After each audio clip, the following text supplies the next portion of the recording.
thing that's like a little shitty MP3 player. I do remember that. That was kind of cool.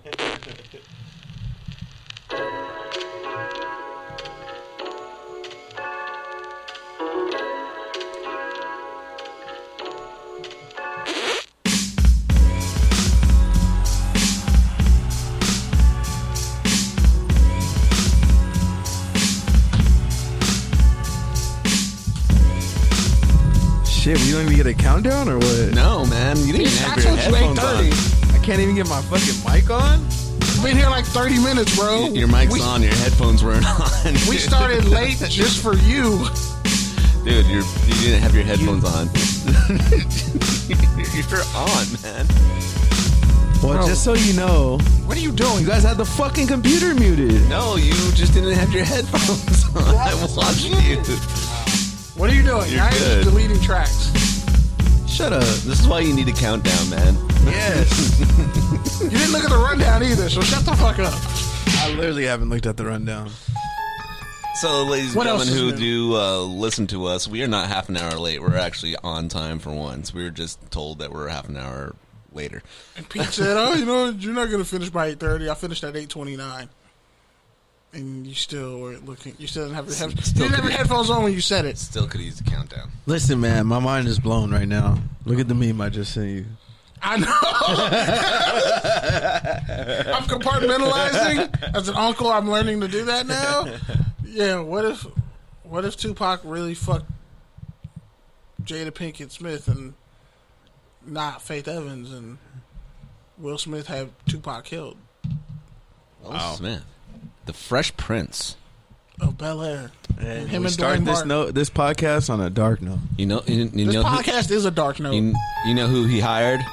Carlton. Nah. Carlton wouldn't do it. Hillary.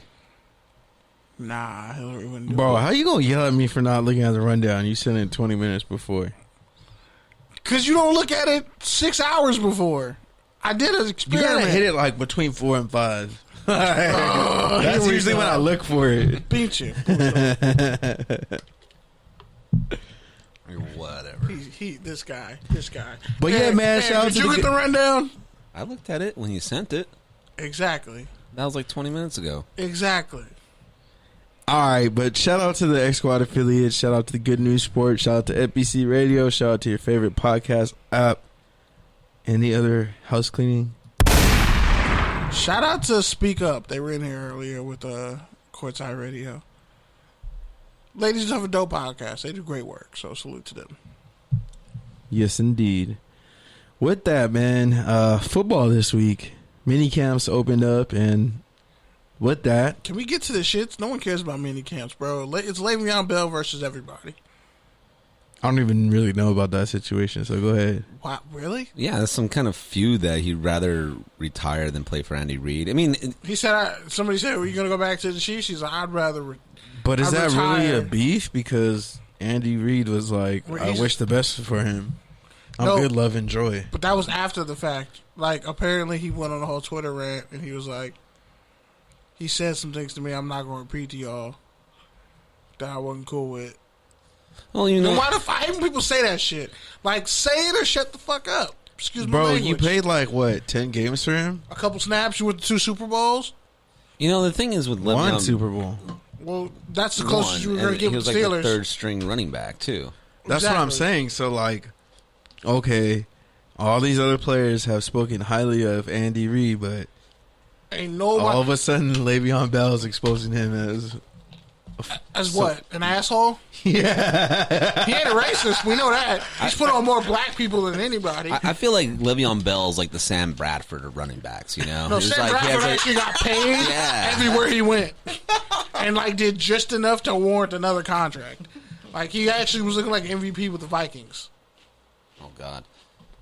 No, I mean Le'Veon Bell. Honestly, he kind of these Steelers players. You know, you can say Antonio Brown, Emmanuel Sanders, Le'Veon Bell. They hold Entitled out. and enabled. Entitled and enabled. They get their play out in the Steelers, and then they go out, and then it's like once they leave the Steelers, it's like everybody's just like they can't Well, Sanders actually wasn't like entitled. He just wanted to get paid, and they're not going to pay him and Antonio Brown at the same time. And history showed that, and that's why Antonio Brown. What happened with him happened with him. But Emmanuel Sanders is a proven commodity in this league after everything he's been through. But yeah, and no. He was never really a headache. He wanted out of Denver when they were terrible and shit wasn't going right, but that's because shit wasn't really going right. And Paxton Lynch was the QB. I'd want out too. If Le'Veon Bell stayed with the Steelers, I think Steelers probably have another Super Bowl. Nah, I think they have a run. They have one last run, but their defense wasn't enough.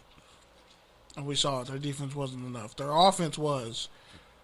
But something would have happened against a better defensive team. And that, but Tyrann Mathieu came out and said, this dude blaming everybody but himself, pretty much. And it's true. Like the Jets, he was useless. Let's be honest, he ran like a 4.6 coming out of college. He was never a burner.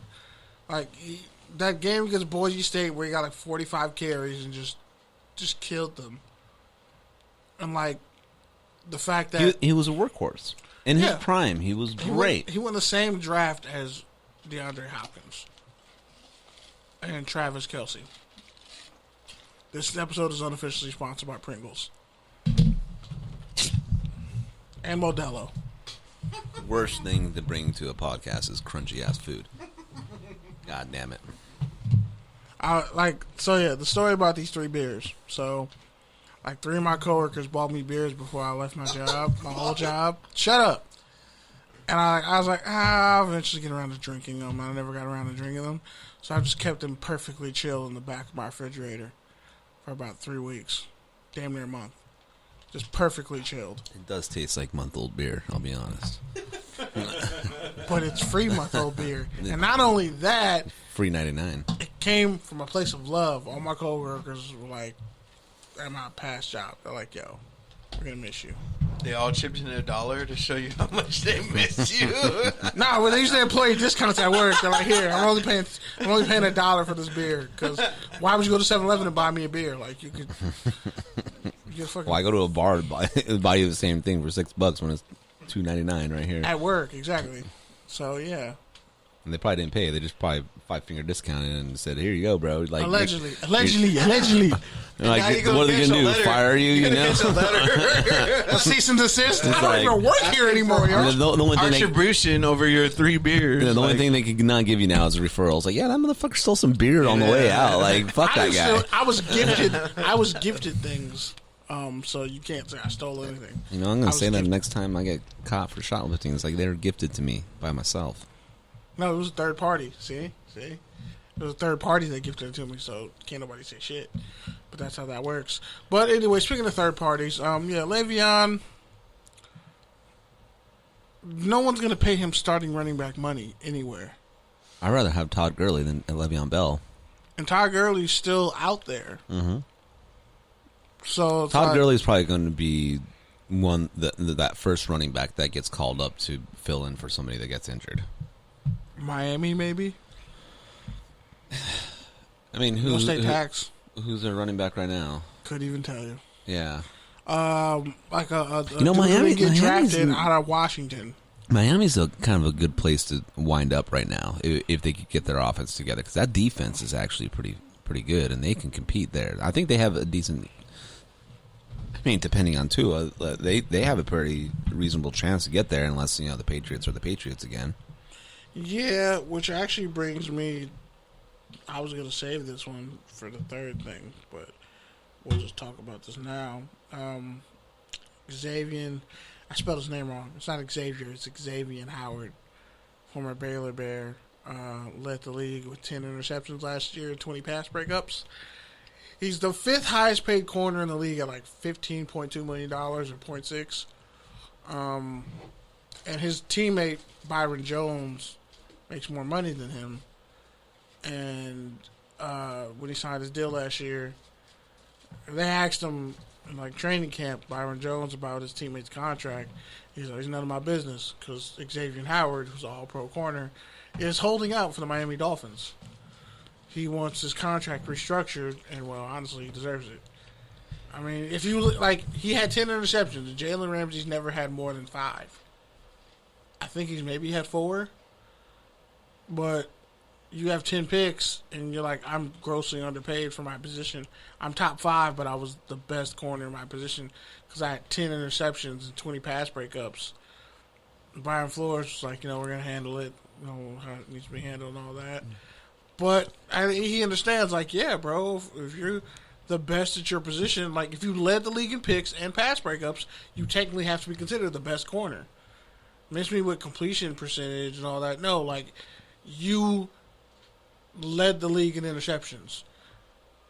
Teams, like, kept throwing to you, and you kept making them pay. I just think, like, it's what we're already talking about. Ramsey's making, like, what, 19.5? It's what we're talking about with Le'Veon Bell. Like, I get it. Has no leverage. I get it. It's good to know your worth and your value. But, like, if that shit doesn't work out, just know you have nobody else to blame but yourself. But he has leverage because he's still in his prime. And he also he's a corner and he also had a down picks. year like 2 years ago. So yeah, but no, that was his ascent though, because he was quiet his first couple of years, and then he ascended. Go look at where he was drafted. I don't think he was that highly drafted of a corner. I want to say he was like a second round pick. I don't know. I don't think he was second. He might have been third. But well, the thing is with all these holdouts and everything, like some of these players that it works out for them, but I mean, like Le'Veon Bell, he took the whole year off. I remember that because I drafted that fucker in my fantasy league, and he's never had a career like he ever had with the Steelers. I mean, don't get me wrong, with the Jets, but some of that stuff with him, ever since it seems like Le'Veon seems like when he held out, he's like, I'm the best. You're going to pay me for the best, and then he's always had just like kind of a shit, poor attitude towards his profession, and he's never been at the time he was top 3 running backs in his best years, and ever since then he's lucky to crack the top 15. I mean, he's really only played He's really only played a season and a half since the Steelers because he took a year off, and then he was injured with the Jets, and then he was injured with the Jets, and then last year he barely even played. But I would say his work ethic is unquestioned with the Steelers. It's just remember when he was getting concussions, getting knocked out, and killing himself for the team and getting all these touches for the Steelers, and everybody else is getting paid. Antonio Brown got paid, honestly, off the back of Le'Veon Bell, for being honest. Because when they were throwing it, they were finding other people to throw it to. But when they had to run the ball, Le'Veon was the only one who touched it. And he was pretty much the second receiver. So he changed the way Pittsburgh players are going to get paid in negotiations. Because he said, fuck that. I'm going to sit out the whole year. And we'll see how you do without me. And they got James Conner, and now he's not even on the team anymore.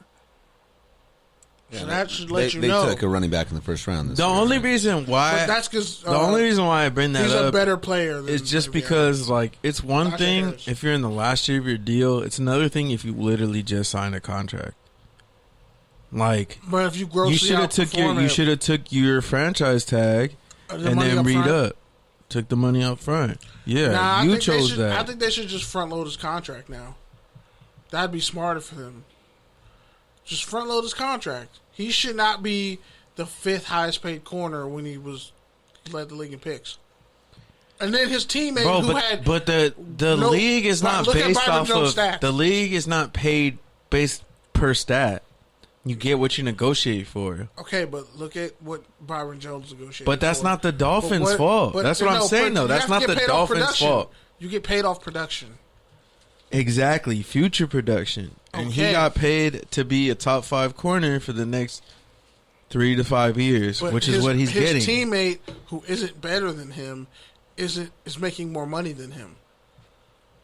So what does that mean? To make that situation right, you gotta slide him another extra $2 million. Why is he making more, though? Why is he making more?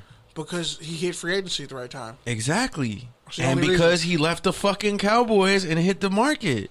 Xavien Howard didn't even hit the market. He took the deal like right as soon as he could. Got an extension, I think. Exactly, because he didn't want a franchise tag. But here's the thing. Well, guess what, bro? You don't get to just do whatever the fuck you want. Yeah, you can. Well, you can lose out a lot of money. That's what I'm saying, though. Okay, So what you gonna do? you're What going to are they lose gonna do, out a bring lot in of Richard money. Sherman? Or you're going to lose Like, a lot of money. You got the bread to pay me, so just slide me an extra couple million on my contract, and it's that fucking simple. If Patrick Mahomes' contract shows you anything, that contracts aren't real. Like, these long-term deals aren't real. It's what you're going to pay me this year. So if they can afford to pay him an extra $4 million, now if he has escalators and shit in his contract, Bro, they so only be it. have $5 million in cap space. Well, He's the second highest paid player on the team. He should be the highest. He paid. actually makes like $1.5 million less than Byron Jones. If I have 10 picks and Byron Jones had how many last year? You don't get paid that way, though. I don't. What the fuck you talking This about? ain't fucking direct marketing sales. This ain't fucking think- MLM, you bro. think- Like, okay, you don't get paid off how many people buy into your fucking money tree, bro. You're telling Like, me Lamar Jackson's not like, hey, look at all these dudes who I have better stats than. You're telling me you're not going to pay me more than Dak? bro, Xavien Howard almost got traded 2 years ago. That was a totally different team and franchise and defensive scheme. So you can't really go back 2 years. Go back to when Tua got But there. he can fall off. Possibly, yeah. I mean, Delta O'Neal had 10 picks a couple times for the Bengals, and that didn't end well. But in this era of contracts, you can't be mad at man for like, hey, bro, like front load my contract.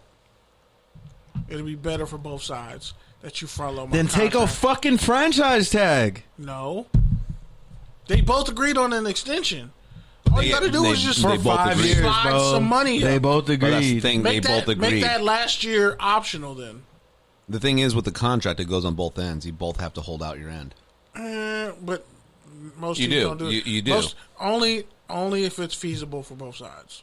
How many times do Well, cats get traded? it is feasible when you signed. No, it's what you deserve. No, and seriously, work for. it's feasible when you sign. You sign a contract, agree. you Pretty agree much. to those terms. I Pretty much. You need to live up to your terms. Pretty I much. agree. And here's the other thing you're discounting is I don't know if I'd hold they out. re-signed him after the trade rumors, after he missed some time that year in 2019, and he only had one pick, and they still paid How him bad top was the 5 team? corner money. How bad was the they team? still paid him top 5 corner money. Why? Because they didn't just pay him off of what 2019 was, or even body of work. the one good year that he had. They paid him because they saw him being a top 5 corner for the next 5 years. And as such, he's paid top 5 corner money. So, what are you complaining about, bro? What if he's not top 5? What if he feels like This he's top isn't 3? fucking the Kentucky Derby. You don't just fucking jockey each other back and forth all year. Otherwise, we'd have quarterbacks signing new contracts every single year. Nah, but every quarterback who signs a new contract gets paid more than the last guy. Yes, but That's because the their market. contract is done. I agree. Not necessarily. Or take 2-year Some cat- contracts like LeBron and Kawhi. And That's every two other different year you're in sports. free agent. Bro, that's 2 different sports. If anything, you look at Deshaun You want Watson's leverage? contract. You want leverage? That's leverage. His contract, Deshaun You're not Watson. listening, bro. I am listening. You're not, though. I understand You're not, what though. you're You're saying. not understanding. I'm arguing You're as not. devil's advocate. You're not, though. But you're not making a good point. You're just I'm trying standing. to tell you, no, I'm not standing. I'm just Yeah, saying, you are, bro. This is what he's doing. Like, obviously, if he felt the money was an issue, or if it wasn't an issue, he wouldn't be holding out, right? If money was an issue, would he not be? Would he be holding out if money wasn't an issue? I don't know what you mean by that. Okay. I don't know his life. If he has, bro, don't pull a Chell Sprewell with me. He got signed a I'm fat-ass serious. contract. I don't know his life, bro. I don't count athletes' I'm pockets. not, but you kind of are right now. No, I'm not. You I'm are. saying You I'm literally not, said, though. I'm not. He's holding out in his first year. He shouldn't try to get money. Sign the contract. Honor the deal. None of these NFL teams will honor a deal. They prove. Look at Ty Gurley's contract. The Rams still probably gonna claim Matthews' money allegedly.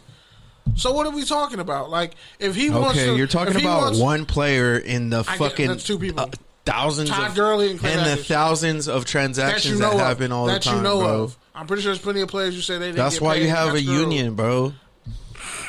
Did you hear what Cole That's what Beasley you have said a about the union union? for. That's what you The have a union's union terrible for. though. But that's what I'm saying. Look at it from the side of the player. I'm looking at it from the side of the player, bro. If you Don't had sign a fucking contract. If you put up better numbers, but exactly, I'm not a fucking player. I'm smart. I understand economics. I understand the market. I understand what I'm worth. Okay, you don't just fucking renegotiate every year, bro. Is it an ego move? It's definitely to re-up. This is the point. It's definitely an ego move. Is it ego or does it feel like leverage in the moment? Because momentary leverage, sometimes that shit works and sometimes it doesn't. But what leverage do you really have? Like Losing Dak out on money? Prescott had momentary leverage. Look at what we've been going. Look at what Stephon Gilmore has been going through. And he wants to get traded. Yeah, and he was hurt last year. And he was hurt last year. And he's holding out. So that's what I'm saying, bro. But the Patriots might want to don't get try to his money fucking off hold the out, books. bro, and then get hurt 6 games in. Like, don't That's try to the hold risk he's out. taking. Don't try to hold out and still end up playing. Like, I mean, how go all the way or don't go all the way, bro. But it's easy to say that because you're not there. It's not you. Kobe threatened to fucking get traded to the Clippers, bro. That really happened. This is the moronic shit that I'm talking about, bro. He did not threaten to get traded to the Clippers. He was a free agent who could go to the Clippers, which again is fucking leverage. That's what we're talking about. So was that momentary leverage or was that his ego? Both. Okay, so what is this situation? This situation is not ego? Momentary. This is the type of shit. Because if he gets 10 picks again this year, does he justify a re-up? If he does it. If he does it, yeah. Sure. So he needs 2 years of great production after signing a contract. So that's what I'm trying to get to. Well, if you sign a contract, I think your intentions are to fulfill the contract. Yeah, but if you just want more money, it's like getting everybody wants more money. If you want an advance in your contract. Your advance, you're a millionaire, man. Like, yeah, but he can get cut with only like $2 million in dead money. Yeah. So I just don't like the standard because, like, yes, he played well on a business end. You're like, cool, that's money invested coming back at you. But at the same time, if he didn't play well, it's not like he's going to take a pay cut. The defense was they were a better team, and that's what you want. So where do you factor in him getting 10 picks versus Kenny? But the defense being better? This is what I'm telling you. Like with Stephon Gilmore. Right, he justified getting paid. This that dude much. last year who wanted more money and wanted to get traded. Did he get either? No. Guess what he got? Hurt, and the team didn't make the fucking playoffs. Okay. So in that case, are you Xavien Howard going to give your money back? Who the fuck does that? Exactly. Okay, so that's what I'm saying. That's a contract. You still get that money even if you miss those 8 games or you're trash. That's what a contract is. Obviously. You still get that money. You got to be secure on both ends. Is he justified in wanting to get paid more money? No. Because this really comes down to Jalen Ramsey is considered the standard at corner for how much he's getting paid and who he is. And if I put up 10 picks and Jalen Ramsey ain't had 5, then what the fuck are we talking about? It's like if you lead the league in touchdown catches, but somebody else leads the leagues in yards. Well, where does the rub end? Is what I'm saying. But this is the difference. This feels like ego game. With this corners. is the difference between the Dolphins and the Rams, right?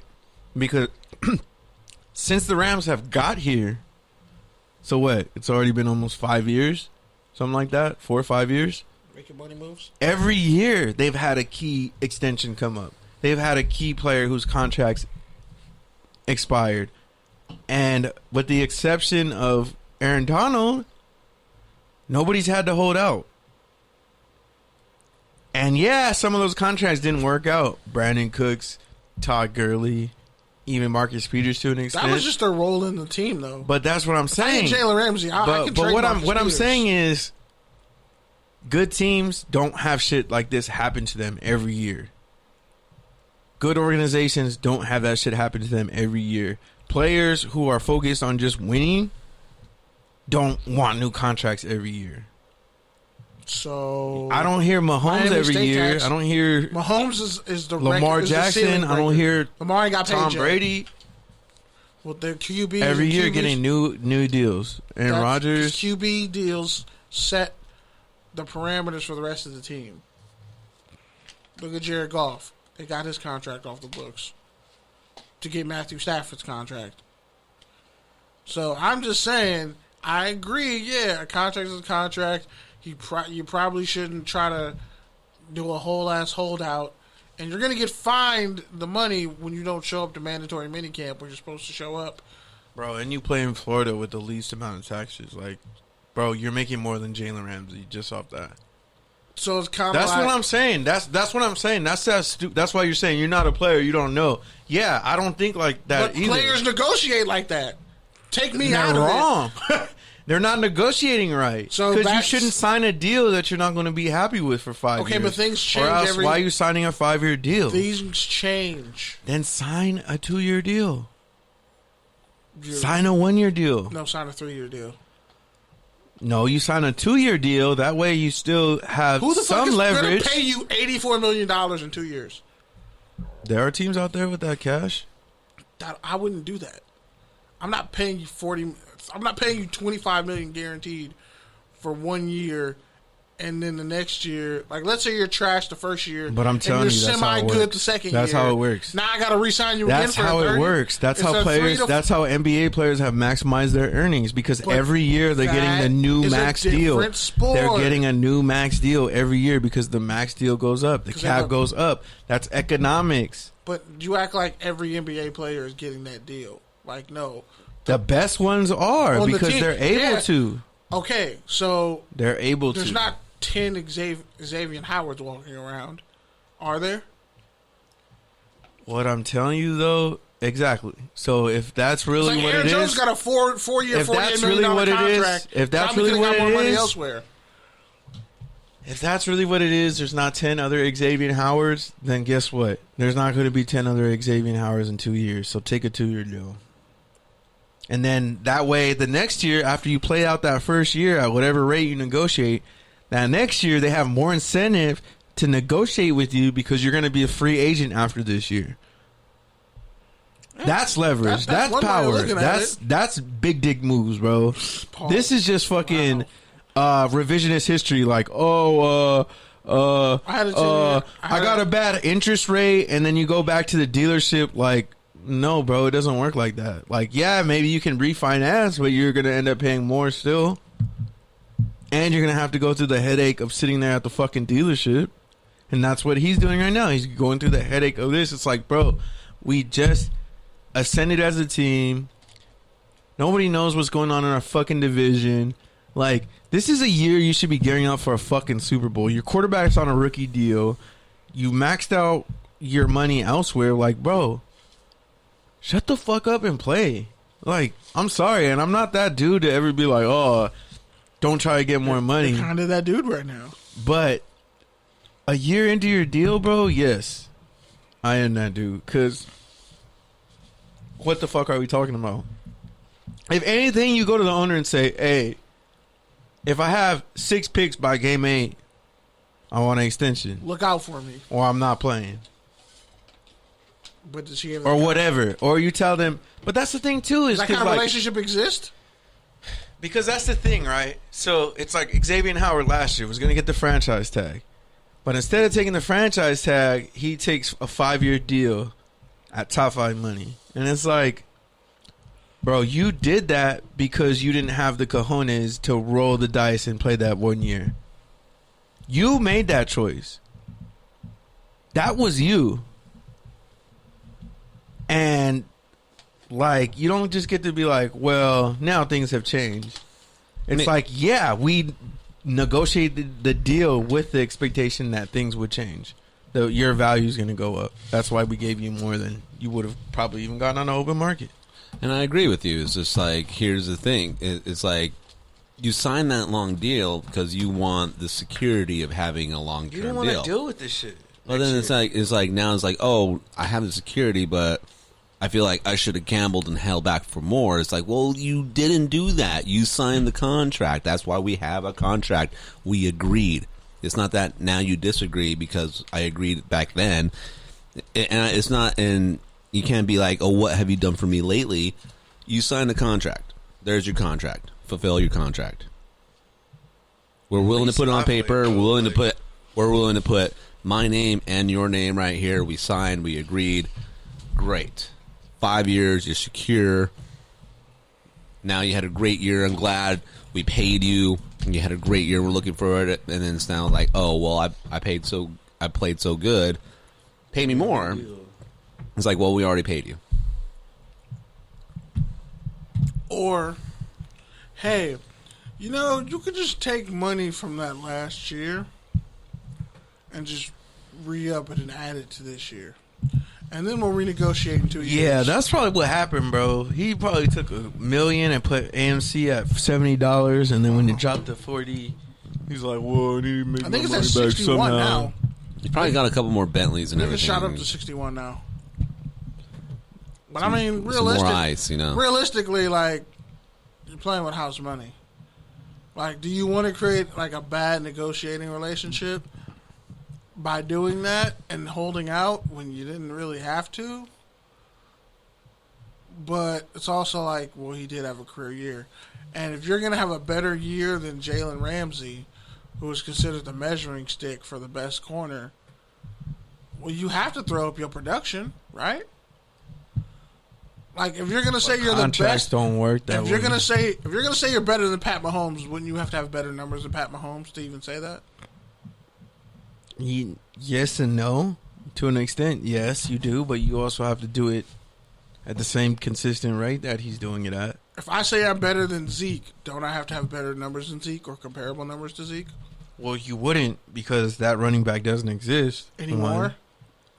And two, Christian McCaffrey had better did numbers. not have better numbers than His 1,000 Zeke last year. His 1,000 yard season is better than Okay, Zeke ever and when did. was that? What, 2 years ago? 3 years ago? But did he get paid? He got paid after Zeke, right? What has he done since He then? got paid after Zeke, right? It doesn't matter because the running back market is different.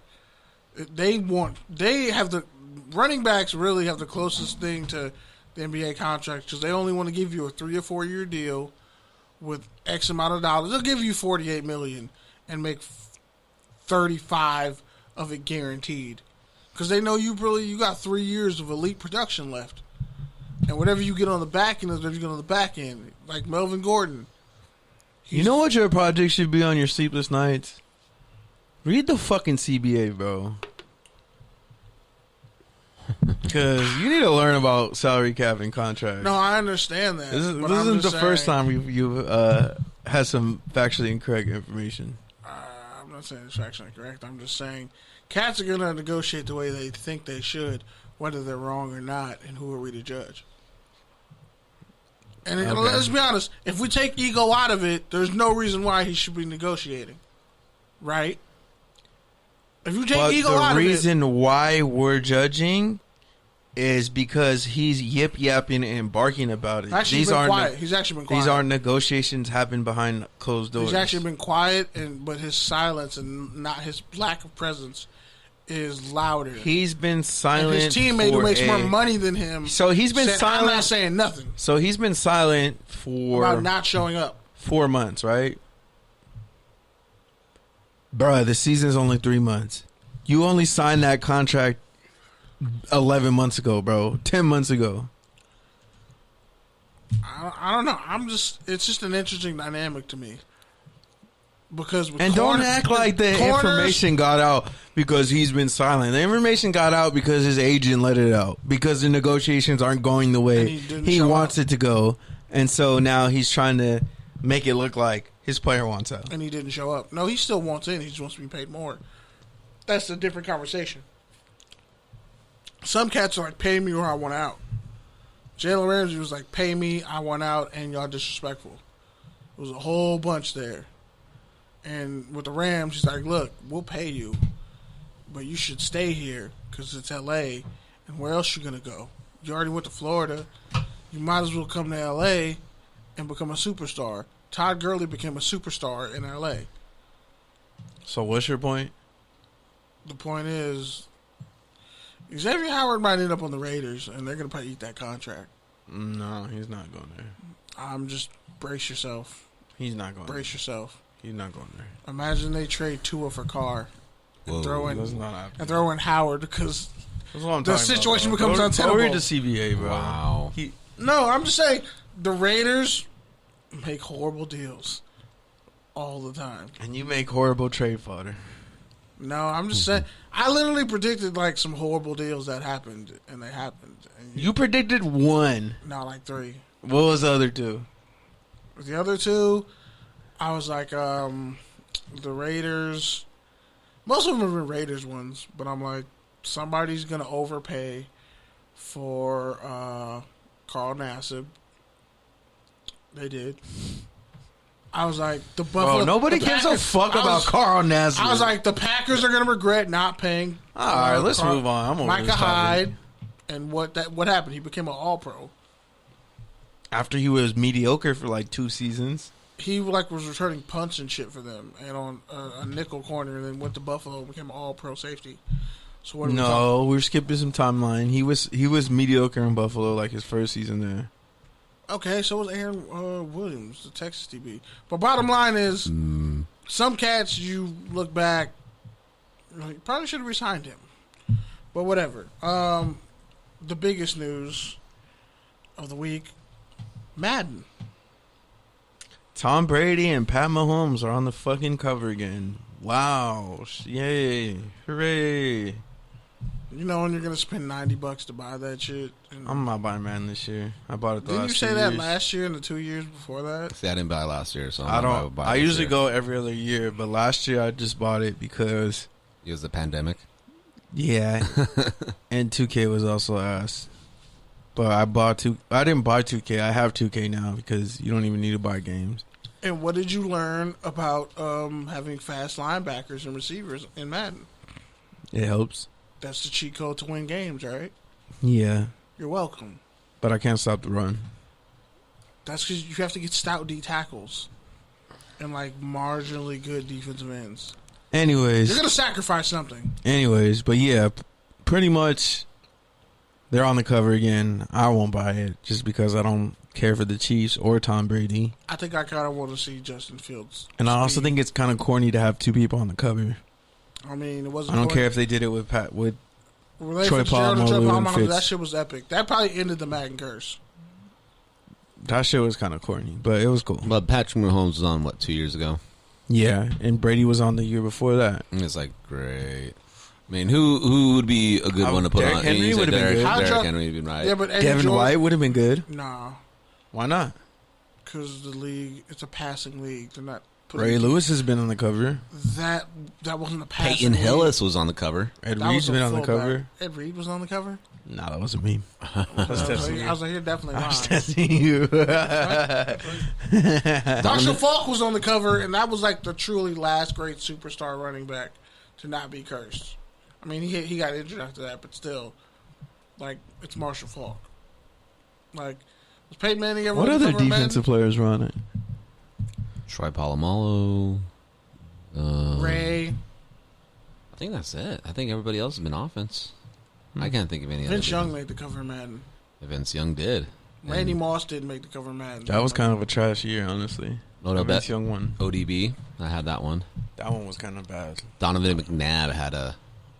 That was a fun. That game. OBJ one had like the campiest receiver shit Yeah. ever. The free agency was cool though. The free You agency just throw pool that was OBJ good. and like tap X and you'll get a 60-yard pass every time.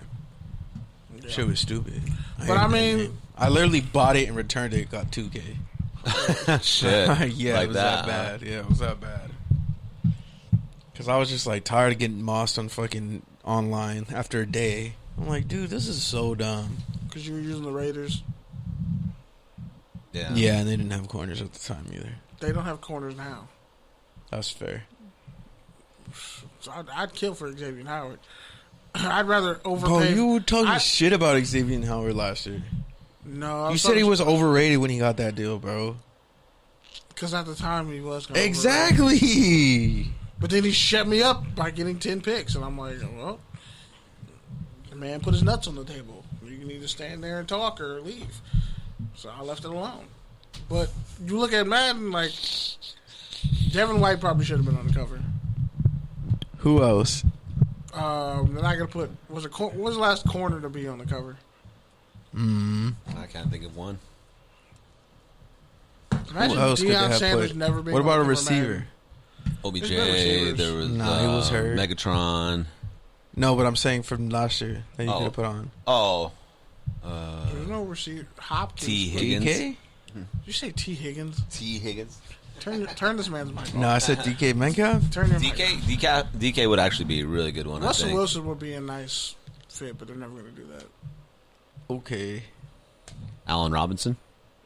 Christian football Don't talk for a couple 2022. minutes, I Eric. could see Russell Wilson on that. Wasn't Christian McCaffrey on the cover? No. I could see them doing that. Extended editions? Zeke?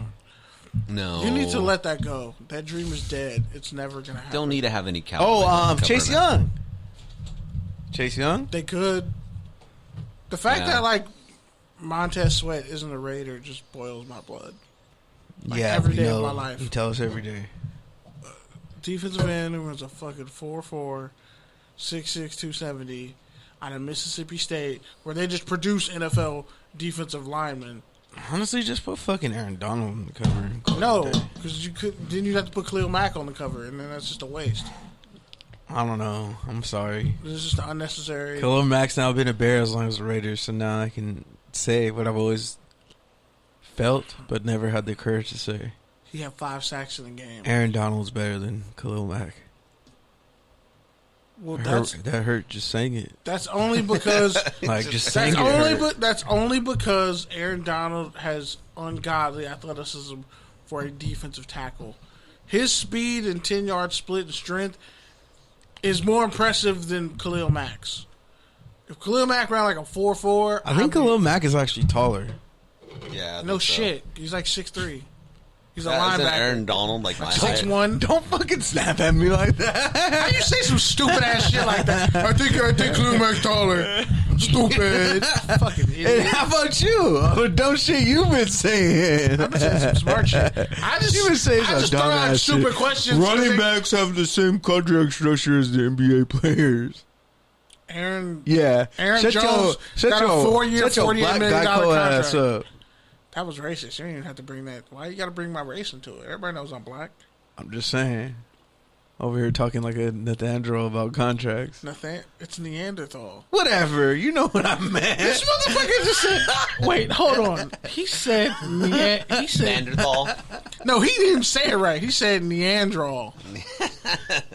We're gonna play this back. You're a fucking idiot, bro. You I'm can't. sorry that. That's what I was juicing on back in the day. Neanderthal. That's what I'm saying.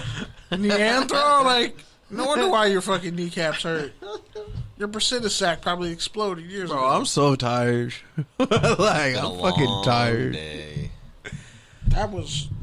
I'm appalled at the stupidity. Don't ever talk shit about Floyd Mayweather again.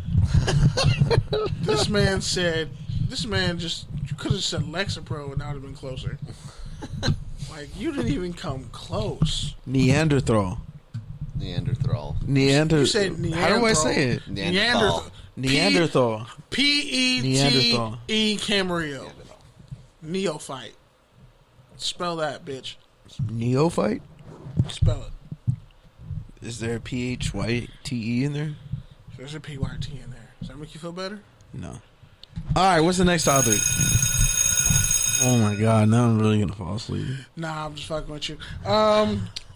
Actually, no, this is real beef in the college football one, but Vince Wilfork's son stole 2 of his Super Bowl rings. Really sad. Crack money or what? I mean, you can look at the rundown. The police see his are involved. mugshot. You can see his mugshot. He had tattoos on his chest and like a bald head. Not a bald head, but like you can tell he's balding like his daddy. He hasn't shaved his head all the way off yet. But yeah, It's really sad. His son stole 2 of his Super Bowl rings. He didn't even know about it. I think that's the funny part. Yeah, I mean, yeah, it's just sad. Anyway, college football news. All right, so Christian McCaffrey versus Scott Frost, the head coach of Nebraska football. What did we say about Nebraska a long time ago, Eric? I don't remember. They're irrelevant. And they don't matter Probably. as a state or just in football. That's probably why I don't remember. Yeah, like New Mexico is more relevant than Nebraska in football. Damn straight. I mean, that's totally not true, but you know. I know. There's more corn that comes from Nebraska. Feeds America. America. America. Corn is in everything. And cattle. a lot of that corn ain't even good for you. That's the fucked up part. And it comes out the same way as it goes in. Yeah, that's how you know it's not good for you. If I eat a fucking Pop-Tart and I shit out a Pop-Tart, bro, I'm never eating Pop-Tarts again. Nah, that'd be weird. If I eat ice cream and it comes out looking like ice cream sandwich, I'm going to have to talk to somebody. Sometimes it does happen. And you talk to management. Did you eat a fucking BJ from Did you eat a BJ? No, a Pizookie from You BJ. ate a BJ?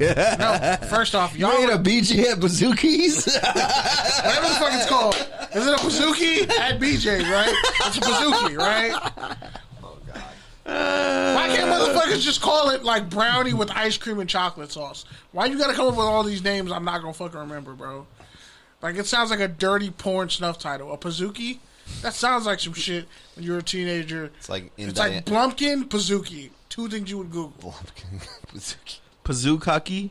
Stop it. I'm calling the police. I'm calling CPS. What's wrong with you? Oh, God. I'm calling a psychiatrist. What is wrong? Over or under on Lil Zay's age until he Googles what a Pukaki is? I'm gonna just tell him. I'm gonna get all the nasty, gross shit out the way for you, so you don't have to figure this out. Because you don't want to have to figure this out. You don't want to come across. You want to be dating a chick and you realize she's into that shit. You're like, wow, this is opening. And then she's like, you're not even the strongest stream I've had. It feels like this kind of relationship feels like it needs safe words. Wow. Like, what if a chick's safe word is like, it's really a trap. It's like it's like her safe word is actually a trigger word. Just turns into like Jason Bourne right out of the way and starts. So it's like you might as well just fucking smoke DMT because you're fucking a chick who like has a death wish in the terms of an orgasm, and it's kind of horrifying. It's like James Bond, GoldenEye. What if she has? Never forget they had a Jason Bourne movie without Jason Bourne. Oh, because Hawkeye was in it. Jeremy Renner, who's old as shit, but he's supposed to be. He didn't kill nobody with a book. That's why I like John Wick so much. He killed fucking that 7'7" center with a book in the library. He murdered someone in the library and got away with it. So like the Book of Eli? That was different. That was kind of a stupid ass movie. But I understood it. Wow. I know. Book of Eli was a Someone dumbass over movie. here. Someone over here. You know what was a better movie than Book of Eli? This Is the End. Wow. Oh, that's funny. Because Rihanna was in it. And Jonah Hill I was just really remember playing people himself. were smoking in the theater when I went to see Me and my that. sister were dying laughing watching that shit, bro. Like, Alright, next topic. but no, like, so they got another Twitter thing. Scott Frost was talking about how, you know, all these kids are getting bad information when it comes to transferring. And Christian McCaffrey's petty ass, who went to Stanford, brought up, you know, a little Wikipedia fact. He's like, oh, wait, didn't you transfer from Stanford to go to Nebraska? Because Scott Frost in, like, 95 transferred from Stanford to Nebraska because he was a backup at Stanford. And then, you know, he became a Nebraska hero to win national championships and all that shit. But he said, you transferred. Let me just read this real quick. Because Christian McCaffrey, he's my favorite white running back. He's the only one I'll acknowledge. Outside of Jake Funk, who went to Maryland and ran a 4.43. So Max McCaffrey, I think he's still in the NFL, put up, he's like, transfers in college. Brings in transfers this week. Bad advice. Treat all players, former and current, with respect. Now, the McCaffrey brothers are like 5 deep, or 4 or 5 deep, and their dad played in the NFL. So that's where you fucked up. You can't pick on one brother, the baby brother, and not think the other 2 brothers are going to come for you. And I think there's like 4. So he was a 2-year letterman at Stanford in 93 and 94, and then transferred to Nebraska in 95. And then, of course, Chris McCaffrey goes, hold on, didn't you transfer? PSA to recruits, he said, take notes on how a coach treats his players once they're no longer useful to him. Come on, man. And then he added Coach Frost. And Scott Frost referenced Luke McCaffrey without mentioning his name. He said, buckle up, because this isn't the last time you're going to see this happening. A lot of these kids are getting bad advice. Now, Luke McCaffrey, transferred from Nebraska to Louisville. Then he realized he wasn't going to play at Louisville because they already have a QB who's like baby Lamar Jackson. And then he transferred to Rice officially. Now, the fact that he became Frost became the Big 12 Offensive Newcomer of the Year in '96, and it led him to a national title in '97. But he only threw 85 passes over his 2 years as a backup, and then McCaffrey threw 87 so far. So McCaffrey's thrown 2 more passes. Bro, I know you're not giving 10 minutes to this fucking this hilarious beef and how Nebraska's trash. This white privileged fucking meritocracy male Karens fucking going back and forth on Twitter. No, it's not that. It's just funny how when Scott Frost gets fired from Nebraska, and he will, because they're terrible, should have just kept his ass at UCF. But hey, sometimes you got to learn to not outkick your coverage. Talking about a guy who definitely handled it wrong. He's had no success in Nebraska. He's recruited marginal talent, and this dude talks shit. Nobody's had success at Nebraska since actually. Okay then. So you want to take that back? Because whoever was the coach there, I don't remember. It wasn't Bill Callahan. Whoever was the coach there had success, right? Shut your mouth. And he had 1 year. 2 years. He had 3 years, 3.5 of success. Because when they were ranked, they were highly ranked when USC came in there and beat the shit out of them. You're talking to somebody who knows the college football. I remember when Nebraska was good. It was about a 3.5 year run, and that was it. And guess what? You know who was the starting quarterback during that time? That was the 3 years. Zach Taylor. And that was the Bengals head coach was the starting QB for Nebraska when they were good. And then they had Taylor Martinez. And you already know about the Centennial guys who all went to Nebraska and shit like that because they were the fast guys in the Big Ten. But anyways, like I was saying, that's 3 years out of what, 20? 3.5 out of 25. Out of 20? Out of most of our lives. Okay, next one. You texted me this, but I was reading it as you were texting. Can you name one player on the last Nebraska championship team? Was it 97? Oh, no, it was Eric Crouch, wasn't it? Because Eric Crouch won the Heisman. There you go. And I can't name nobody fucking else. Maybe it was a linebacker or a guard, but I don't remember. Anyway, speaking of former national championship teams or Rose Bowl teams. Anyway, Arizona State being investigated for hosting recruits during COVID. And I talked about Pete. That's all? I told Pete about this. We all knew Arizona State was going to get in trouble. Bro, I told you, Arizona State is not allowed to hit a certain level of California recruits, like elite California recruits. They stole a couple recruits from USC. They got a bunch of those Calabasas kids, including that 6'8" receiver, like Johnny Wilson or some shit. They get Jaden Daniels.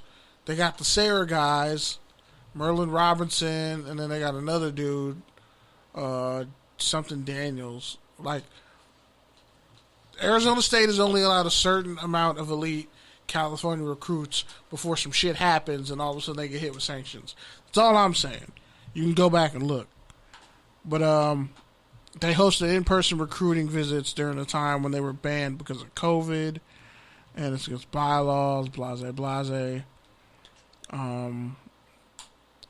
pretty much said that Herman Edwards, who's the head coach, he plays more of a CEO type of role. He leans heavily. Oh, damn, they already got a fall guy.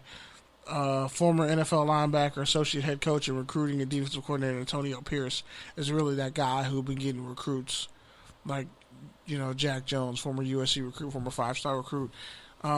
Antonio Pierce is the main recruiting guy. So I guess he's going to catch all the sway for this one. And allegedly, they don't know if Edwards was aware of the violation. One staffer said that there's no way that Edwards knew that was happening. Haven't we learned by now that that's not a cop-out? Yeah. You don't get to just say, hey, I didn't know. It was the... Bro, that's your job to know. You should know. Especially if there were other people on your staff who did know. Or they did know. I don't know, but at the end of the day, man, Herm has been around the game long enough, and he preaches the higher ground. He's 67, by the way. Like, he knows he should know. And another staffer said he's probably aware of 90% of the recruiting stuff that goes on. That's a lot. That's 90% of 90%, which is 90% of 100%. Which means the other 10% that you don't know, you don't want to know. Plausible it's deniability. It's not a matter of you didn't know. It's you. Somebody else is going to to handle that. Yeah. And after more than a year, college football programs were required to hold their recruiting visits via Zoom. The NCAA permitted them to return to normal procedures on June 1st. The real question is, how many SEC teams did this shit and aren't getting popped? Because they already brought up the, what they're trying to do with expanding the college football playoff. And Pac-12 schools are kind of going to get fucked, especially on TV rights. But the Pac-12 hasn't really been that good in football lately, so... But if Antonio Pierce is the fall guy, USC, for the love of God, go hire him. I hope that doesn't happen. I hope Antonio Pierce, he stays on and he doesn't get popped. Because we see this all the time in college football. Black assistant coaches always get the axe for some bullshit that the head coach is okay with doing but doesn't want to do himself. Like Rick Pitino got a whole bunch of his assistant coaches and a 5-star recruit essentially banned from ever playing college basketball because of some shit he was doing. But that's a whole nother issue. You can look up the Pitino scandal and how he should have been CSUN's head coach. I think it just sucks because we've talked so much about ASU, especially since Herm Edwards has gotten there. They classed the joint. He classed the joint up. How much he's done to bring credibility to that program and to hire minority and black and former players and really give them a chance to either level up or, start in the coaching field. And it's if it comes out that Herm is anywhere at fault, it's going to be a stain on all of them. But I mean, how it's going to set them back. How big of a transgression is that really? I mean, it's at least a 2 or 3 year stopgap. You're going to at least have a year sabbatical and then probably another year or two of taking either a lesser job at a college team or, coaching high school. Okay, Arizona as a state. What I'm saying though right? What I'm saying is though, yes and no. I'm not saying they're going to be blackballed and they're never going to get back to where they're getting. I'm just saying it's a step backwards. I get it. It just gives people another reason to not look at black coaches. And not just that, but it's that's a fake bullshit. But it's also all these fucking great candidates who are on this staff. It's but how many of these white coaches now in they're the gonna have to SEC take a step back? Do that? That's what I'm saying. The rules are heavily enforced on these West Coast schools. That's why I'm telling you, they need to just do the PC3, become their own fucking governing body with all these schools. Because the SEC has which feeds into my next story. The SEC has a fucking chokehold on all the shit that they do that's illegal and they get away with. But someone comes up there on an official, on a recruiting visit in person during COVID, and I'm supposed to want to give these motherfuckers the death penalty? No. After what happened with USC, and that was bullshit in itself. Shout out to UCLA never capitalizing on that, by the way. Yeah.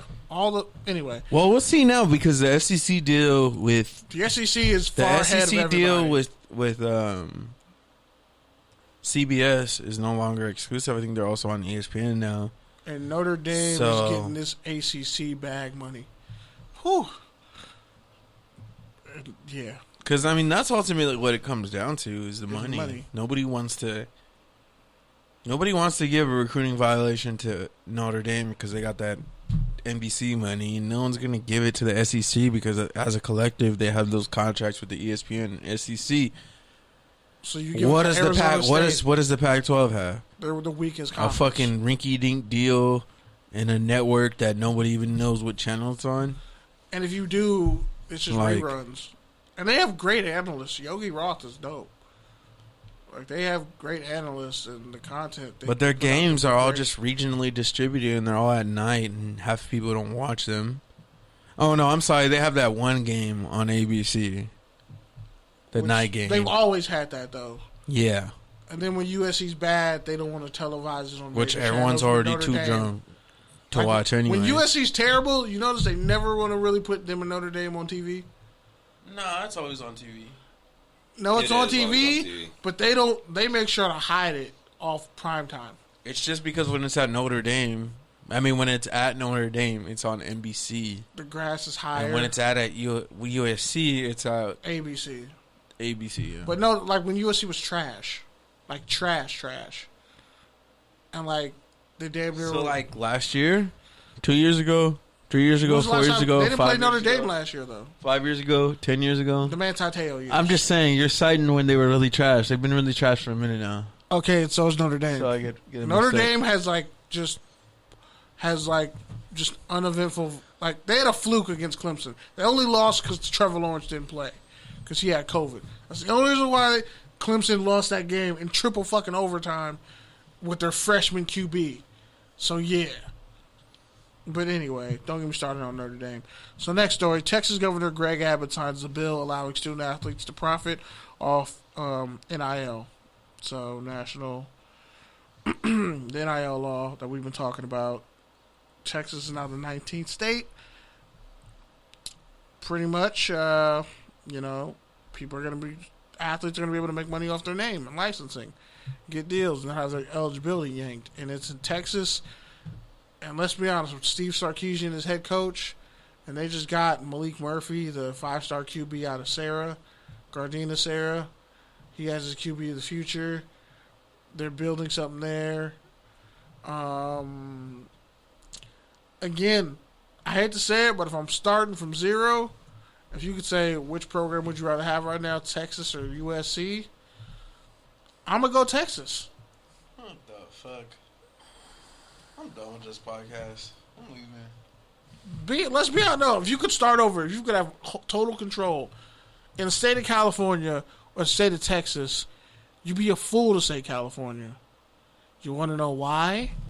Because we've been in fucking COVID for like the past year and a half, and California JUCOs don't give scholarships, and a lot of players are getting pushed by the wayside. Texas, they got fucking more money than God and the devil combined.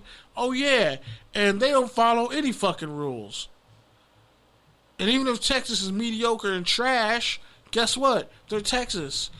They have their own fucking network. One school has their own network. Like the Pac-12 literally is probably not pulling better numbers as a whole network than the Longhorn network. Think about that. So, yeah, this NIL thing is going to be huge. I think a lot of kids are going to start looking at this recruiting thing as more of a business and finding out where they can get the bag most. And I wouldn't be surprised if still recruits flock more to Texas. USC just got one of the top players, I think the 2023 class or 2022 class, a defensive end who's like a 5-star guy. And USC's starting to get more and more 5-star guys back. But if it don't start equating to wins, that shit's useless. Because you're telling me right now, like right now today, USC is getting their shit pushed in by Alabama. Even with all that talent that they lost. Like, USC isn't a national competitor. And California, yeah. Wow, that's a bold statement coming from Kenny. They're not. What has USC done to prove, since Sam Darnold, and even then, I was like, they almost lost to Penn State. And Penn State was like the third best team in the Big Ten. So what are we talking about? Like, USC hasn't been dominant in years. Since maybe the Illinois Rose Bowl game. That was probably the last dominant USC team because they lost on a fluke and their QB got hurt. Like, I don't know. I don't know, like, how the Pac-12 is going to, like, get their respect back, but it's not looking too great. The ASU thing, which shouldn't really be that big of a deal. Oh, yeah, and the last story for college football, Michigan, this is from Brett McMurphy on Twitter. Brett McMurphy. Michigan's athletic department expects their budget deficit of $62.9 million for the current fiscal year due to COVID, pandemic, and projects. Oh my goodness. It's going to, holy shit. It's going to hit a surplus of like $1.4 million for the next year. Wait, what? Isn't a surplus mean you have extra money? Yeah, but it says it's weird. Like, they have a deficit of $63 million pretty much. That shit didn't make any sense. I think I read it wrong. And project surplus of $1.4 million to coming. I read his other tweets and I'm like, so how are you making up that money if you just said you have a deficit of $63 million? Is it going to jump to $1.4 million? Is that what he's saying? I think it's probably going to jump to $1.4 million. And Michigan already has bad press with the whole Bo Schembechler situation. And Jim Harbaugh is getting paid. Yeah, they got the Nike sponsorships. But Michigan ain't winning shit. Damn it. I got one for you after this. So they're going to... So that surplus... So, wait. I don't know what the fuck it means. I don't know why you put it on the rundown. You don't know what it means. I thought I knew what it meant, but I'm like, wait, what the fuck does that mean? Why are you saying you have a deficit and a surplus in the same fucking sentence? But you just said a surplus of $1.4 million, but you have a deficit of $63 million. Anyway, that's all for college football. Yeah. All right, I got one. Let me go first real quick. Oh, wait, you got a college football story? No. I'm about to say. Well, it's adjacent. All right. This is in between, so I guess we'll just call it. So, are you ready for this one? The new LA Bowl, held at SoFi Stadium, will host the Mountain West #1 selection versus the Pac-12's #5 selection.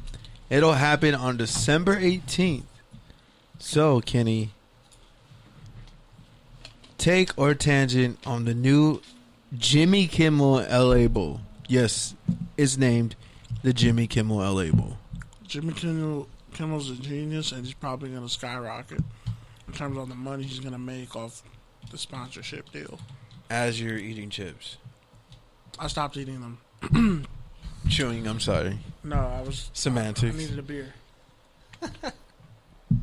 I had to clear my throat. That's why. I feel like, wasn't that the game they had in like Vegas or Idaho before?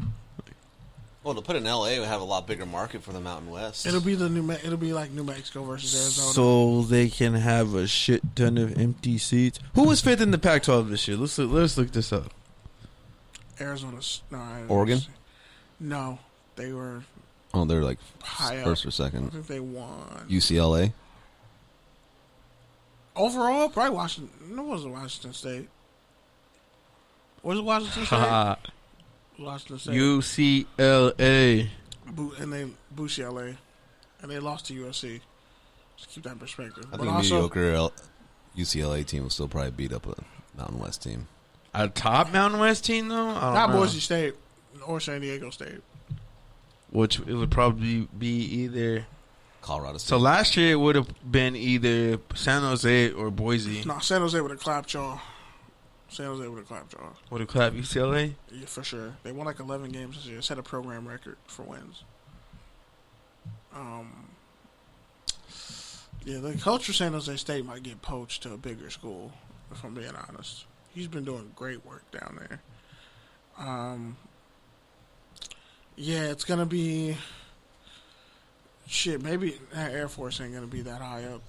But it could easily be... I mean, it makes sense. It's a good location. Nevada they have a big stadium. They're in the... Like... Fresno State They have Nevada. a decent tradition. They have had NFL players. Fresno State or Nevada versus, like, Washington State. Nah, now you're talking, like, Mountain West 4 versus Pac-12, like, 7 or 8. Which, literally, you're probably the only person I know who watched that. Fresno State, I will. And tell you about the prospects. But nah, like, for real, Fresno State has But, yeah, we should try to transfers. go to that game. I'm down. Try to get credentials for that. I'm already just going to put that in my mental calendar. But And losing your mental calendar. nah. Especially since it's gonna be at SoFi. Oh yeah. And it's Mountain West football. I have a serious connection to Mountain West football. I really do. All right, next. Kyle, I'm really never liking the Dallas Cowboys. Despite growing up in Texas, he's undefeated in the Cowboys Stadium for his lifetime, including high school and college. Never lost in the pros. Never lost. So this guy just, despite hates the Cowboys, growing up as a Cowboys fan. He said, "Bro, they were fucking ass when I was growing up." All right, here's a tangent. Which protege phenom, like, do you think will have a better legacy in their respective sport? LaMelo Ball or Kyler Murray? They're both light skinned. I think Kyler. Unless he gets stomped by Aaron Donald next year, which could happen. He can outrun Aaron Donald. Yeah, but he looks like a little squeaky toy after like Aaron Donald running after him. You know. I just He runs like a 4.340. the reason why I compare the two is just because like there's so many players you hear about like in 7th, 8th, 9th, 10th, 11th, 12th grade, college, that are supposed to be all this and all that. LaMelo was everything after winning Rookie of the Year. And LaMelo was everything, and Kyler's been everything, and it's just like not everybody thought that, Yeah. Like Kyler almost didn't go number 1. Melo went number 2, or he went number 3, I think. Actually, yeah, he went number 3. Hey, do you think Edwards should have beat out LaMelo for Rookie of the Year? Did you see that meme where LaMelo beat him in every statistical category except for points? Every statistical category. I saw everybody just points Like at blocks, everything. He had He had 3 40-point games. Edwards. People look at that and the fact that he posted. Well, the other part is but Minnesota LaMelo did it on a playoff team, right? So and the Hornets were not a playoff team last year. So that's the other factor of it. Versus Edwards was playing on a trash Minnesota team that was basically trash all year. Didn't have anything to play for, basically. They've always been trash, though. Cat. They shouldn't be Russell. trash. They have But they're always enough, but the trash. West is just stacked. Because even Sacramento shouldn't be this bad, but West is just stacked. That's why Memphis should be in the East. But hey, they could solve a lot of problems by putting the Memphis Grizzlies in the Eastern Conference. Might happen. Tennessee is not a Western state. It is not. Next. Derek Carr would what? Kenny. Oh yeah, I couldn't. Bring myself Derek to Carr write said this. he would rather Quit than play for any other team. This was so blasphemous. I couldn't finish writing it down. It makes my head hurt thinking about it. You want to go first, Pete? I think you should say it because I have no nice words.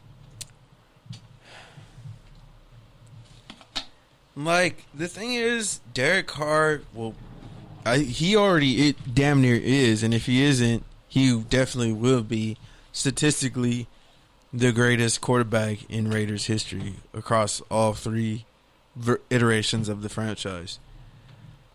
With that, though, I think when you really think about what a Raider is, and I don't think about Derek Carr, and it's not because he's not from California, it's not because he probably grew up a Raider fan. He's from Bakersfield. That's fucked up.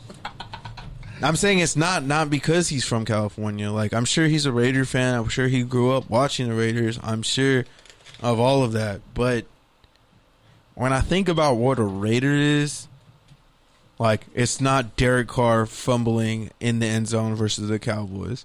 It's not those ducks he threw that next week versus Philadelphia. It's not. Derek Carr, and Kenny's made this point, he's had many game winners in meaningless games. He'll fuck around and win a game to make them 6-10. That's the quarterback who Derek Carr is. And frankly, I think he's been enabled a lot because 3 years ago, 4 years ago, we were talking about him being a great young quarterback. Well, guess what? He's not young anymore. And he hasn't taken that next big jump we've been hoping for him to take for 5 years. He's gotten better, but he still has some of the same tendencies of happy feet that really fucked him up. And more importantly, he's just not a badass. Like, he's not a badass. He doesn't have that Raider swagger. He has that, oh, we'll try our hardest kind of swagger. Like, that's not a Raider, bro. A Raider is someone who wins at all costs. A Raider is somebody who, when they walk into a room, you just know they don't give a fuck. Because you know they've been to hell and back. And then went and volunteered after doing some hellistic shit. Because that's what a Raider is. Like, I'm not trying to take away anything Derek Carr's done for the community or done for Raider fans. Because I know he's done a lot of that too. But when you're talking about all-time Raiders and players that really embody what the silver and black and the autumn wind stand for, I don't even know if Derek Carr's in my top 20. Kind of petty. Bro, he's not even on my list. But that's what I'm saying. Marshawn Lynch like, was a better Raider than Derek Carr. Like, I honestly think that Marcel Reese was a better Raider than I Derek think Carr. if Al Davis was alive, Rod Streeter. Derek Carr wouldn't be playing right now. Zach Miller. Because I think, honestly, Al Davis probably would have played Marcus Mariota at the end of last year. Khalil Mack. Because you got to remember, the Raiders had, even at their peak, the Raiders had 3 starting quarterbacks. 3 quarterbacks with legit starting experience. 2 of them was Super Bowl experience between Blanda and LaMonica. Like, and then they had just Kenny Stabler as like their third wing. Derek Burgess is more of a Raider. And he owns a single season sack record. And to Kenny's point, is like some of the players you've named haven't played in silver and black as long as Derek Carr has, and that's for a reason, because Thomas Howard, God bless the dead. They at least had that culture of like, the best players are going to play. It doesn't matter what you did at your old team. It doesn't matter if you didn't fit in. It doesn't matter. We'll take a chance on you. And if it works, it works. If it doesn't, well, guess what? It's just one more bit of chaos thrown into the fire. Derek Carr is not that. Namdi Asamoah, Michael Huff, Stuart Schweigert. Now you're just being stupid.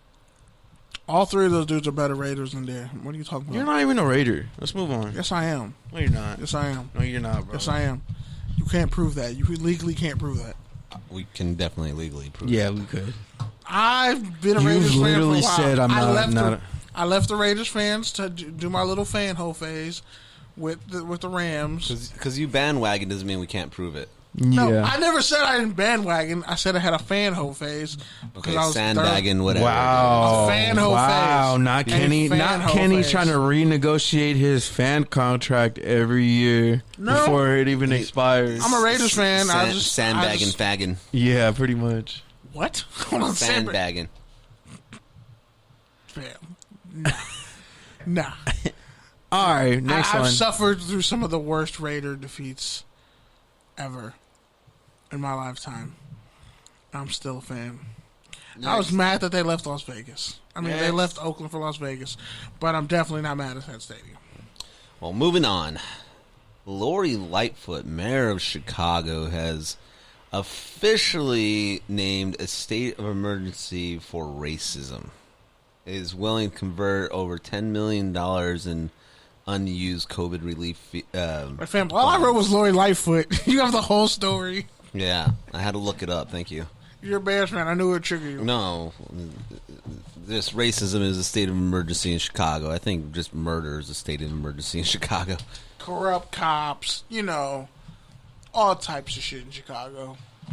No, Chicago's just had a violence problem for so long. It's just, is it really racism? I mean, it's definitely racism, but like that's her. She's like added to that problem. Like when you don't call off. How did you have 10 million unused COVID funds? You don't call off. Like you sick, dirty cops on. Who are not community, who like? and you're not doing anything to stop it. And you want to sit up here Use that and for throw out rent release. racism? Like get the fuck out of my face. Use that for rent release. Use that for fucking a million of other things, utilities. Like use that money for something that's actually going to help people who are experiencing racism advance and make their lives easier. Like, hey, I'm pretty sure if you took that $10 million and spread it across every single person who's low income and just paid their fucking utilities for a month, you would actually give them more relief than whatever fucking community policing initiative you're gonna launch and then be done with in 2 years because you don't have the patience to like actually reset 50 years of racism and microaggressions. Better yet, she really just used racism to deflect the fact that A, she's a shitty mayor. B, she has. Well, hey, at least she didn't lose all their sports teams in one tenure. Libby Schaff is a whole nother story. But at least, like with Lightfoot, she's like, oh, well, the Bears, what the Bears need to do is actually be relevant past October, beat the Packers. I'm like, fam. That's fair. That's all fair. That's fair. That's all fair. And you don't want them to leave Soldier Field, but like, you shouldn't even be commenting on football right now. Your city is fucking burning. And the black people who put you in office, all your constituents, you've literally turned your back on them. Yes. So don't give me fucking start. Like, don't throw up sports. Like, what about the children? Don't hit me with that shit from The Simpsons and most of the children. No, we gonna talk about you. Like, all the shit you got going on, the deviant shit you got going on. Don't talk to me about the Bears need a better stadium. They probably fucking do. But guess what? You need to be a better fucking mayor. How about that? How about you start there? Don't bring up, don't like use the sports as like, well, look over there in the corner. Look what they're doing. Like, nah, we still on your ass. Didn't they redo Soldier Field this millennia? Yeah, they did. They rebuilt it. They were playing in Champaign for a year. I think early 2000s and stuff to make it look like a spaceship. But it's still one, if not the oldest stadium in the league. It is one of the smallest. So they at this point they hard-ass seats. Yeah, it's just an old stadium, and at this point, especially with all these teams getting these billion-dollar stadiums, where are you going to put it in Chicago? You're going to have to tear down. I don't even think that it's big enough to do stadiums like that right now. Yeah. Well, they said like people would rather watch Bulls games. Well, they cited the Arizona Cardinals stadium, and they're like, okay, this was built in like the early to mid 2000s. It's one of the last like straight football arenas that have been built, basically under $1 billion. Like, yeah, it's basically the last one. Like all the other ones exceeded $1 billion. That one was state of the art at the time, and it would cost $500 million. But that's just because Arizona is fucking desert. That's just because the way that they think about stadiums and the game day experience is so much different in 15 years. Mm-hmm. Because it's no longer just like, hey, how can we keep people in their seats and have a good view on the game? It's, okay, how do we set up infrastructure so that they can have fast Wi-Fi and interact about the game? And it's cold as fuck there. Bet, or do whatever the fuck else. Or, stand up, walk around, go to a club, socialize. Like, all those different needs are now trying to be fit by these billion-dollar stadiums, when before it was just, just about the game and the fans being with people. So it'd be nice to see another stadium, but it'd be cool to still have it in Chicago. But if you're gonna have a nice stadium, whatever. Arlington's not that far. Yeah, but like already Lightfoot's on some bullshit. Like, it's people, there's blood on your hands as the mayor of that city, with all the the fact that people are protesting on the street. You got cops killing people. There's fucking wars between like the Latin kings being allowed to do wild shit in black communities, and she didn't step in until it's too late. Like, there's a whole lot of, like, if you watch the show The Chi, sadly it's not that far off from a lot of things that happen in Chicago. But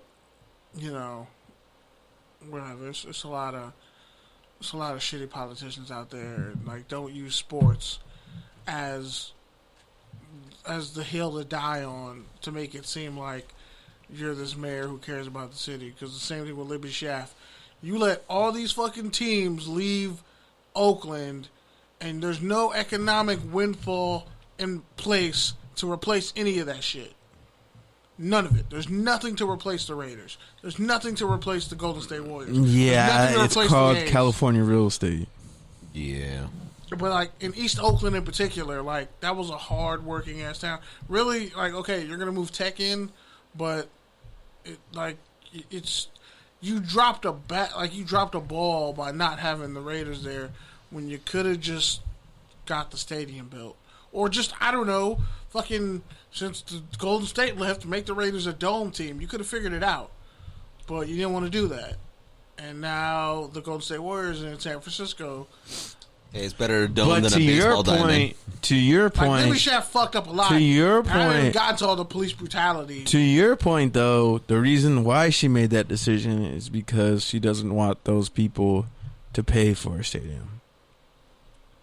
Yeah. Okay, well, that's the real reason why this stadium. No, there were like built. Ronnie Lott and other people. There were groups that were willing to come in. No, they still wanted a lot of public money. They did, but Vegas gave that public money. Yes. Yeah, no, I agree. The Vegas deal, you can't walk away from that. But I'm saying this could have been handled years ago, and Raiders, like, they used to black out all the games and shit. Like, there was a lot that could have been done in Oakland, East Oakland in particular, to smooth over the situation. But that's also why the 49ers left San Francisco. Hunters Point? It wasn't called Hunters Point. It's called something else. That's what that shit was up there by... no, it was called something else. Was it called Hunters? Well, I don't know. But all I know is they were near Hunters Point. It was something. Was it Mission Valley? No, that's the Chargers. All I know is... It was called something else. They didn't like that neighborhood that was near the stadium. No, it was a bad neighborhood. That first stadium was definitely in a bad neighborhood. Wasn't it Hunters Point? Wasn't Hunters Point. It was whatever. But they didn't... Like, people got stabbed in the parking lot and shit. That's why the Raiders and Niners don't play each other in preseason anymore. But nobody wants to go to Santa Clara either. So, what I'm telling you, though, is California is not putting up any money for a stadium. Yeah. SoFi... Private money. Yeah. He's like, you know what? I got this. Just let me run the shit. So, it is what it is. Rich is fun. Well, moving on. Well, the Bears could always take that $400 million from St. Louis. Just saying. Yeah, because there's going to be a pro team in Missouri. And not in Chicago. There was. There was. There's been a pro team in St. Louis for a long time. They're actually a long historic market. St. Louis is like a bukkake bucket of sports teams. There, I said it. I don't know about that, man. I mean, they're a baseball team. They actually have a rich history of sports. St. Louis for football. That's where the Cardinals first came from. Yeah, I agree. Well, they were in Chicago and then St. Louis, but yeah. But I'm saying there's been so many teams in St. Louis and they can't keep... Like, St. Louis is like that really fine chick, but nobody stays with her. That Midwestern thick girl. Nobody stays. Or Ryan Reynolds in that one movie where he had sex with all those chicks and then they all ended up getting married right after they got with him.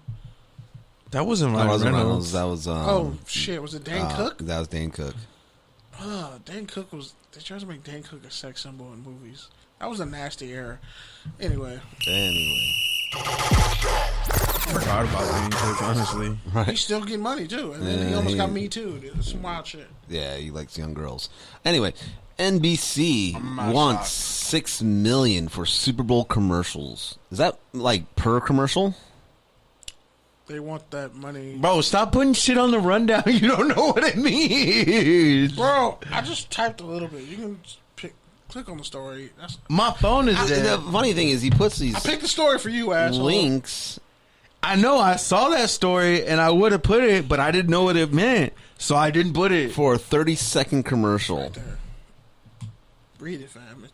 I mean, I know there's money in I saw commercials. this and I was like, oh, this story They have to be good commercials. Quit just paying for fucking lousy commercials. I mean, the commercials the last few years have been awful. I fucking hate when you do that. Huh? I hate when you read the article. I'm just reading the like first 5 line. paragraphs anyway, so... So, advertising costs for the Super Bowl on NBC could reportedly climb up to $6 million for a 30-second commercial. That's literally what Eric just said. Yeah. I'm glad I could be assistance here, you know. He just didn't want to read it. I was like, bro, my phone is dead. I'm chilling over here with a computer. I literally handed you my phone and was like, read it. Okay, but what I'm saying is, what does that actually mean? That's like his favorite kind of story What I'm saying is, what does that actually mean? Like Eric said, how much do they usually go for? Is that a big increase? It's more than average. That's what I'm saying. It's more than what they usually get. Inflation. They pretty much just jack up the price every year. Well, it's the Super ads. Bowl. I mean, people will pay it. Advertising. The Super Bowl is just little. It's just going to be one big networking bidding war. Like, Yeah, it's always. but is. if you look at it like, okay, does it come to a point where, like, you got the NFL already has this big ass TV deal, and it's on, Twitter, all these different, forms of media and different sites. When does it just come to a point where they just say, fuck it, we'll just stream your commercial on our website? Like, when does it come to a point where people stop watching That's what I'm saying. the Super bro. Bowl on TV and everything just goes online and they're like, we're just going to keep charging you extra and premium because there's nothing else on that day? I thought it was interesting. I don't have the bandwidth for this conversation. Yeah. I mean, whatever. So I guess it's a touchdown for them. Fuck it, sure. Whatever. I don't care. Whatever. Touchdown, more money. All right, moving on. Raiders signed former first-round pick, Jets and Chiefs linebacker Darron Lee. You got something to say, Pete? I just feel like I failed as a co-host and a co-founder. Like, how are you still... Is it a touchdown or a turnover? I do not understand how advertising works, man. Don't worry. I'd like to charge $6 million. Once I get some time, I'll teach you. What we need to do is reach out to Pringles and charge them $6 million for their contribution to our show today. And Modelo.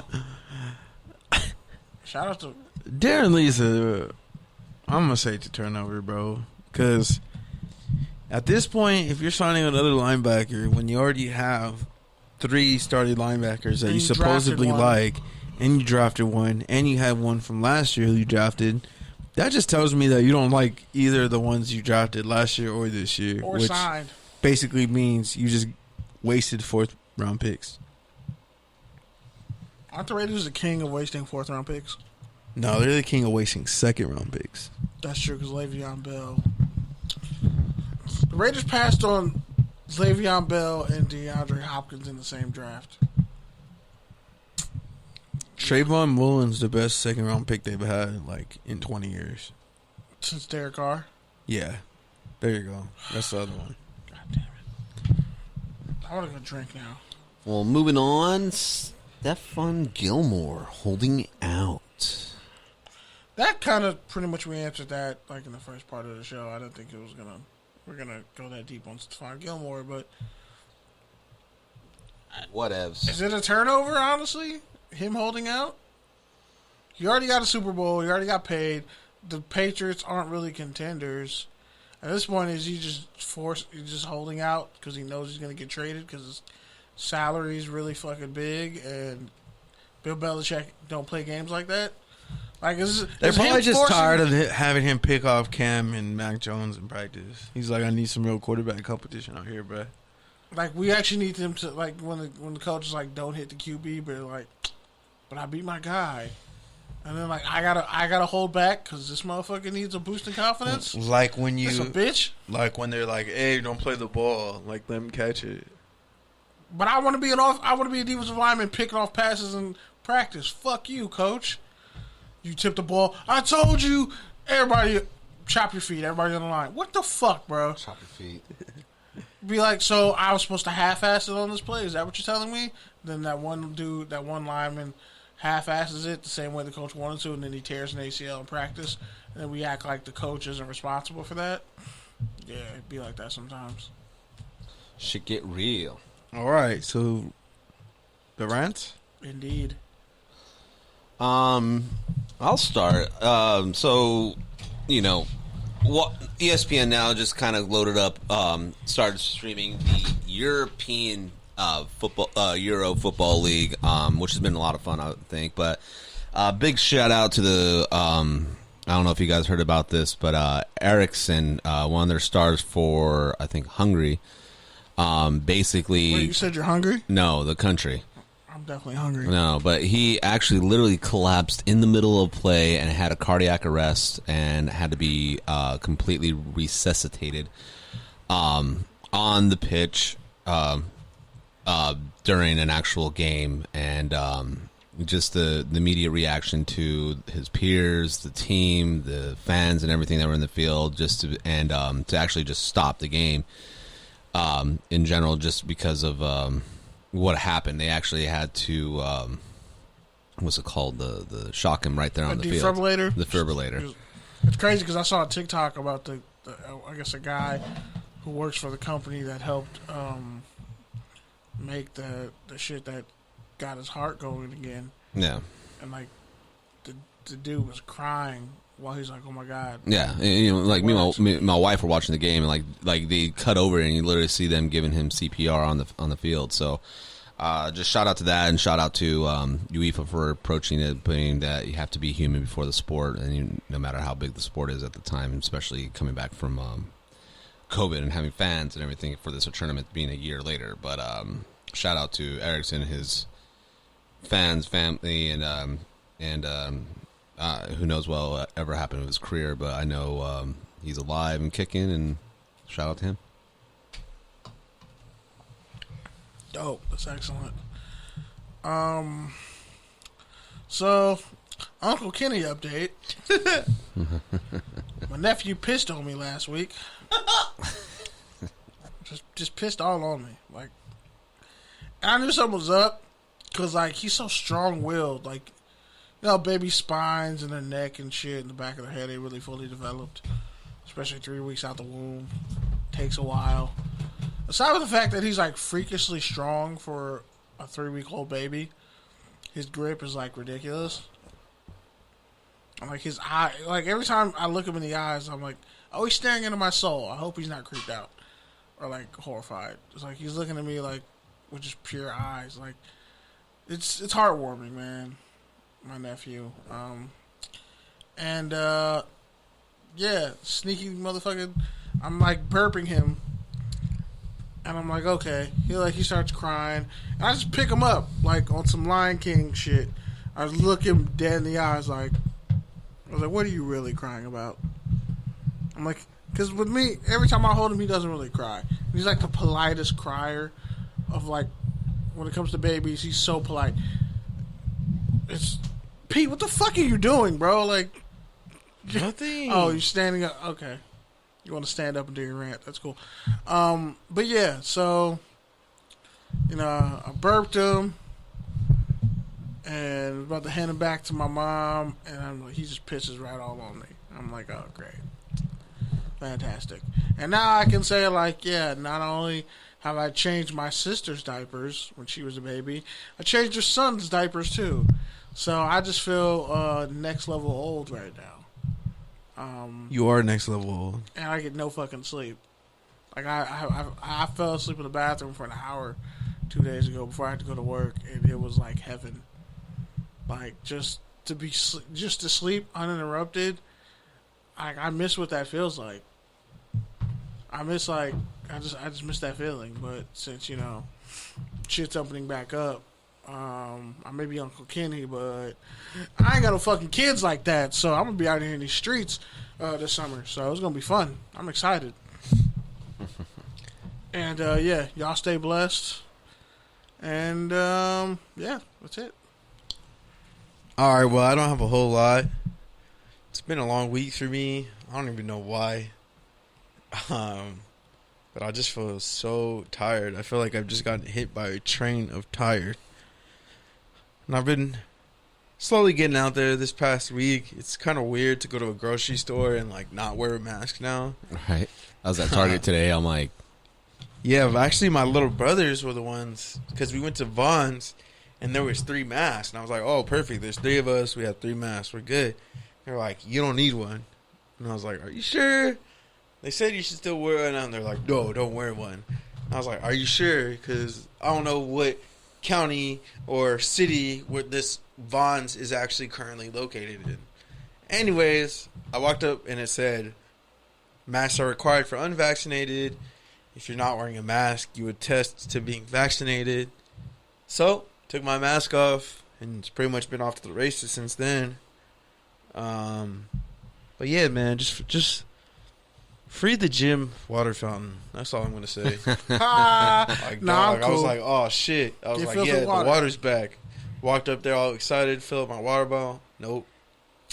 That's some bullshit. Oh, Gotta Bro. drink water out the fucking sink like an animal.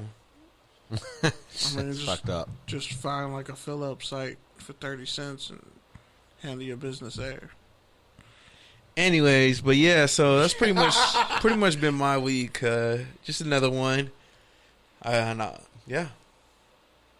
Well, That's yeah. it. That's all we got. All right. I'm hungry and tired and I want to sleep. And Well, shout out to X Squad Affiliates. Shout out to FBC Radio. Shout out to everyone who listened to this. Probably our worst episode in a while, so thank you. Surprisingly, no. We'll people try- can, we'll try- people we'll can try better relate to our next week. shit. They just don't like to publicly admit it. Or privately listen. I don't privately listen. They just won't publicly admit it. We'll I know Keith listens. He was dropping some inside jokes. I was like, okay, Keith, you do be listening. I hear you. Oh, about the we're gonna have fucking Good News Sports at like 4 a.m. Conference calls. He said a couple of things that I was like, oh, he listens. Yeah, that's nice. We got Shout fans. out to the Good News Latinx studio starting up, like what, June 20 something ish. Next week, I think. 3 studios, man. Wait, there are 3 studios? Yeah, where have you been? Where's the 3rd studio? I think it's like in the same place, just like As the other studio? yeah. They probably got a. Are you sure? I don't know, man. Ask Keith. I don't think The it's fuck I 2 look like? studios. I think they just swapped out the background, but I don't know. Why would they put all that work in to just have the same studio? And then, no, like it aesthetically looks different. I haven't seen it. And a I bigger haven't seen the bathroom. whole thing. I was watching the IG stories. Well, I'm going just to go haven't watch done right it. now You should. once my phone is charged. I mean, I have a charger right here. So it's an iPhone charger. You could have just used it. But anyway, we're out of here, y'all. Peace. Peace. Peace. This podcast